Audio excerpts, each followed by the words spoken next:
ఎవరున్నారు బాబు చూసుకోండి అక్కడ. కానీ కూర్చోండి. అయితే అన్నని బయటికి తీసుకెళ్ళండి. పెద్ద మనిషిని ఎవరైనా ఉంటే బయటికి తీసుకెళ్ళండి. ఆయనకి ఏం లేదు, ట్రీట్మెంట్ చేసుకుంటున్నారు. ఆయనకి ట్రీట్మెంట్ ఏందో బయటికి పోయి తీసుకోండి బాబు.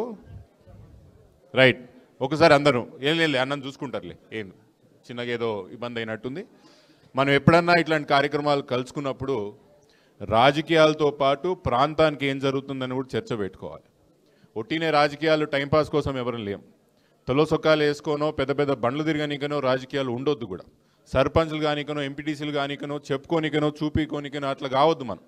మన గ్రామానికి ఏమవుతున్నది, ప్రాంతానికి ఏమవుతున్నది, ఏ పార్టీకి ఓటేయాలి, ఏ వ్యక్తికి ఓటేయాలి, ఏ వ్యక్తికి ఓటేసినందుకు ఏం జరిగింది ఏం జరగలేదని చర్చ ఇట్లాంటి సమయంలో మనం అందరం పెట్టుకోవాలి. ఇదంతా ఎందుకు చెప్తున్నానంటే కేసీఆర్ గారు 10 సంవత్సరాల్లో అధికారంలో ఉన్నప్పుడు ఏ విధంగా మన నియోజకవర్గం శంషాబాద్ నియోజకవర్గం ఏ విధంగా ఉండే, జూబ్లీహిల్స్ నియోజకవర్గం ఏ విధంగా ఉండేది ఒక్కసారి ఆలోచన చేసుకోవాలి. ముఖ్యంగా మనం రాయందర్ నియోజకవర్గం ఒక్కసారి ఆలోచన చేద్దాం.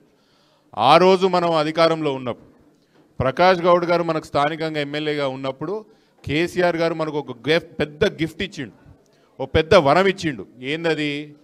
మన ప్రాంతం నడిబొడ్డున నుంచి పోతుండే మెట్రో ఆడ మణికొండ రాయదుర్గంకి వెళ్ళి మొదలు పెట్టుకొని శంషాబాద్ మన ఊర్ల మీదకి వెళ్ళి శంషాబాద్ వరకు మెట్రో వస్తుండే. చాలామందికి మెట్రో వస్తే ఏమవుతుందన్న రైలే కదా అనుకుంటారేమో. మెట్రో వస్తే మన ప్రాంతంలో ఆస్తుల విలువలు పెరుగుతాయి, మనకు రెంటల్స్ పెరుగుతాయి, వ్యాపారాలు పెరుగుతాయి. తద్వారా మన ప్రాంతం సిటీలో ఒక భాగం అయిపోతుంది. సీదా మనం శంషాబాద్ ఎక్కితే ఇగో సీదా తీసుకొచ్చి గచ్చిబౌలిలు దింపుతుండే 15 నిమిషాలు, ఏ ట్రాఫిక్ లేకుండా ఏం లేకుండా. ఎవరైనా శంషాబాద్ రావాలంటే కూడా సిటీలోకి వెళ్ళి అర్ధగంట ఇక్కడ నాంపల్లికి వెళ్ళి ఒక లైన్ మార్చుకుంటే సీదా మనం శంషాబాద్లో ఉంటాం. అదే మనం కార్లో పోవాల్సి వస్తే ఎంత కష్టం అవుతున్నది. ఏం దానికి అన్న రామన్న గారు చెప్పినట్టు ల్యాండ్ యాక్విజిషన్ అయిపోయింది, పైసలు దానికి శాంక్షన్ అయింది, టెండర్ అయిపోయింది, ఆఖరికి కాంట్రాక్టర్ పని కూడా మొదలుపెట్టిండు. మొన్న రామన్న చెప్పారు, నాకు అది కూడా నేను ఎలివేటెడ్ కారిడార్ అనుకున్నాను. అది భూమి మీదనే పోయే మెట్రో. అంటే దాదాపు 6 నెలల్లో మన దగ్గర మెట్రో కూడా అయిపోతుండే. మనం అందరం కూడా ఆ మెట్రోలో తిరుగుతుంటే మన ప్రాంతం కనీసం ఇప్పుడున్న రియల్ ఎస్టేటే కానీ ఇప్పుడున్న వ్యాపార పరిస్థితులే కానీ ఎంత మెరుగుపోతుండని ఒక్కసారి ఆలోచన చేయండి. ఎమ్మెల్యే గారు ఎప్పుడన్నా పార్టీ మారినప్పుడు, ఎందుకు బాబు లొల్లి 2 నిమిషాలు, ఎమ్మెల్యే గారు ఎవడన్నా పార్టీ మారినప్పుడు మనం ఏమంటాం? ప్రాంత అభివృద్ధికి పార్టీ మారిందని చెప్తాం, లేదా ప్రాంత అభివృద్ధి కోసం పార్టీ మారిందని చెప్తారు. ప్రకాష్ గౌడ్ గారు ఎమ్మెల్యే గారు పార్టీ మారిన తర్వాత మన ప్రాంతానికి జరిగిన లాభం ఏందని ఒక్కసారి మీరందరూ ఆలోచన చేయండి అంట. ఒక్క లాభం అంటే ఒక లాభం జరిగిందా? మొదటి నష్టం ఆయన రాగానే ఏమైంది? మన ప్రాంతానికి వచ్చిన మెట్రోని క్యాన్సిల్ చేశారు. ముఖ్యమంత్రి గారు నేను అడుగుతున్నా, ఆల్రెడీ పైసలు శాంక్షన్ అయిన ప్రాజెక్టు, టెండర్ అయిపోయిన ప్రాజెక్టు, కాంట్రాక్టర్ మొదలైపోయిన ప్రాజెక్టు పనిని క్యాన్సిల్ ఎవరైనా చేస్తారా అని అడుగుతున్నా. మీరు మెట్రో క్యాన్సిల్ చేయడం వల్ల రాయందర్ నియోజకవర్గానికి ఒక్కటంటే ఒక్క లాభం ఏంది ముఖ్యమంత్రి గారు అని నేను అడుగుతున్నా. ప్రకాష్ గౌడ్ గారు పార్టీ మారినప్పుడు మీరు బాధ్యతలు కూడా మీరు చెప్పాలి. తప్పించుకొని తిరిగితే అది కాదు కదా. మీరు మా మీద మెట్రో ఆ రోజు మీరే ఉన్నారు. కేసీఆర్ గారు సభ ఎప్పుడైతే మన దగ్గర పోలీస్ అకాడమీ ఇక్కడ పెట్టినరో, రామన్న గారు ఎప్పుడైతే వచ్చిండ్రో, ఇదే ప్రకాష్ గౌడ్ గారు కేసీఆర్ గారు పక్కలో కూర్చొని మెట్రోకి ఆ రోజు మనం ఫౌండేషన్ స్టోన్ వేసుకున్నాం. మళ్ళీ ఇప్పుడు ఏ ముఖం పెట్టుకొని ఏం చెప్తాను మా ప్రజలకు అంటున్నారు. ముమ్మాటికి దీని మీద మనం పోరాటం చేయాలి, మెట్రో మనం సాధించుకోవాలి. రాయందర్ నియోజకవర్గ ప్రజల యొక్క హక్కు మనం మెట్రో ముమ్మాటికి మనం సాధించుకుంటాం. వీళ్ళు ముక్కు పిండి వీళ్ళు ఎట్లా శాంక్షన్ చేయరో, ఎట్లా మన మెట్రో మనకి చూసుకుందాం. లేకపోతే ముమ్మాటికి గవర్నమెంట్ ఎవరిది వస్తుంది? నెక్స్ట్ మన గవర్నమెంట్ వస్తుంది.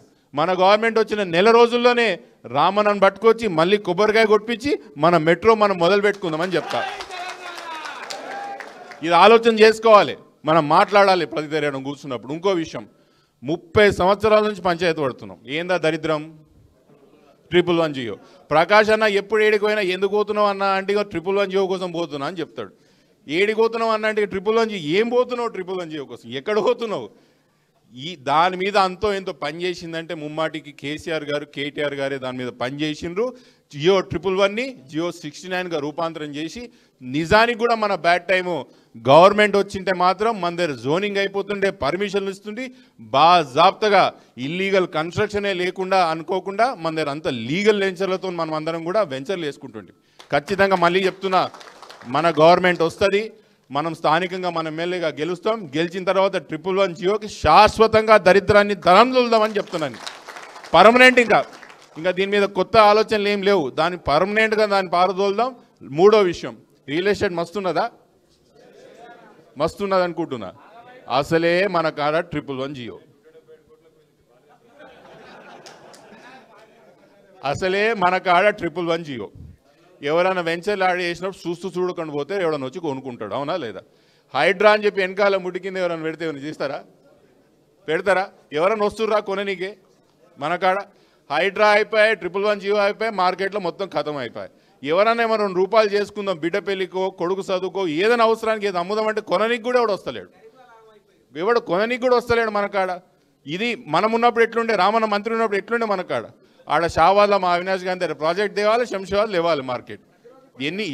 ఎన్ని ప్రాజెక్టులు తెచ్చినాం అప్పుడు. ఇప్పుడు ఒక ప్రాజెక్ట్ అని వస్తుందా? కనీసం ఒక కొత్త ఉద్యోగాలను ఎవరైనా ఇస్తున్నారా? అటు మహేశ్వరంలో ఇటు షాబాద్లో మనకు నెలకు ఒక ఫ్యాక్టరీ వస్తుండే, విపరీతంగా మనం డెవలప్ అయినాం. ఖచ్చితంగా మనం దాని మీద కూడా శ్రద్ధ పెడదాం. ఈ 3 విషయాలు మీరు అందరు చర్చ పెట్టుకోవాలి. రానున్న స్థానిక ఎన్నికలే కానీ జూబ్లీహిల్స్లో కూడా విచిత్రం అనిపిస్తుంది. మా దగ్గర నేను ఎప్పుడు చెప్తున్నా మొన్న ఒకరికి, మెట్రో ఇదంతా వదిలేసి ఫ్యూచర్ సిటీ కోసం అక్కడ ఉరుకులాడుతారు ముఖ్యమంత్రి గారు.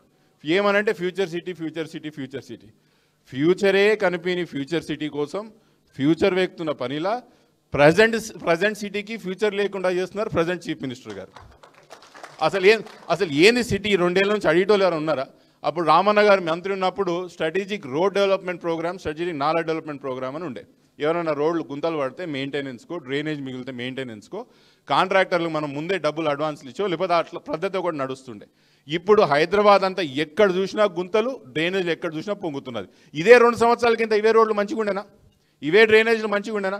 జూబ్లీలకు సంబంధించిన సోదరులు కూడా ఆలోచన చేయాలి. కొంత దగ్గర ఆడాడు అంటుర్రంట, అరే అన్న ఇంకా 3 ఏళ్ళు అధికారం ఉంది కదా చూద్దాం, ఈ 2 ఏళ్ళు అయితే నాశనం చేసిరు, ఏం చేయలేరు పని, 3 ఏళ్ళైనా చేద్దాం ఏమో చూద్దామని అంటుర్రంట ఆడాడు జూబ్లీహిల్స్లో. నేను అంటున్నా, నిన్నటి వరకు వంట రానోడికి ఈరోజు ఉండడానికి వస్తుందా?